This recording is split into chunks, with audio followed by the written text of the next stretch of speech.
Утринава на 29 години почина Александар Глигоровски, кој беше еден од најкритичните повредени пациенти во пожарот во дискотеката Пулс во Кочани.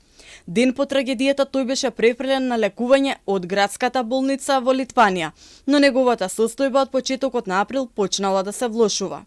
Беше упатен од општа градска болница во Литванија на 17 март.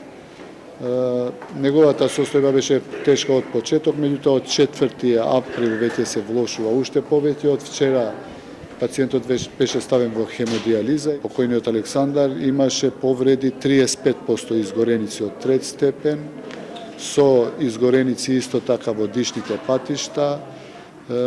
Еден од потешките пациенти кои што не беа. Во моментов на болничко лекување во странство се наоѓаат 66 пациенти, а уште 10 се лекуваат во болници во земјава. Според информациите од здравствените власти, двајца од хоспитализираните во странство се во критична состојба. Другите двајца сега се критични, меѓутоа во некако да речеме во стабилна состојба, се надеваме да бидат подобри. Во петокот почина Александар Карадаковски, исто така на 29 годишна возраст, кој се лекуваше во Литванија.